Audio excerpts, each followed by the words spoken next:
ఏంటంటే ఇప్పుడు side walls కోసం రీఎన్ఫోర్స్‌మెంట్ వర్క్స్ అయితే జరుగుతున్నాయి. ఆ రీఎన్ఫోర్స్‌మెంట్ వర్క్స్ కంప్లీట్ అవ్వంగానే సైడ్ మొత్తం షట్టరింగ్ వేసి, ఆ లోపల మొత్తం కాంక్రీటింగ్‌తో అయితే ఫిల్ చేస్తారు.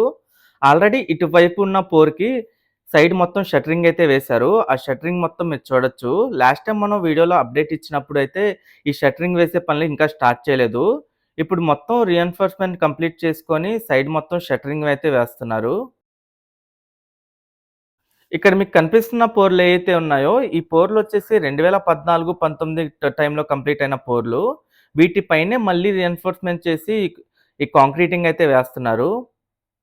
అలాగే మధ్యలో ఒక బీమ్‌ని కూడా పైకి లేపుతున్నారు.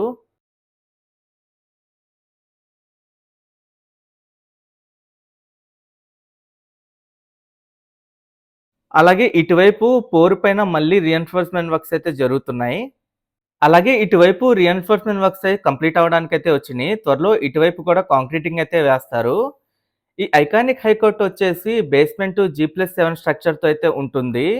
ఇది బౌద్ధ స్తూప ఆకారంలో అయితే నిర్మిస్తున్నారు. ఈ హైకోర్ట్ లోపల 52 కోర్ట్ హాల్స్, జడ్జెస్ ఛాంబర్స్ ఇంకా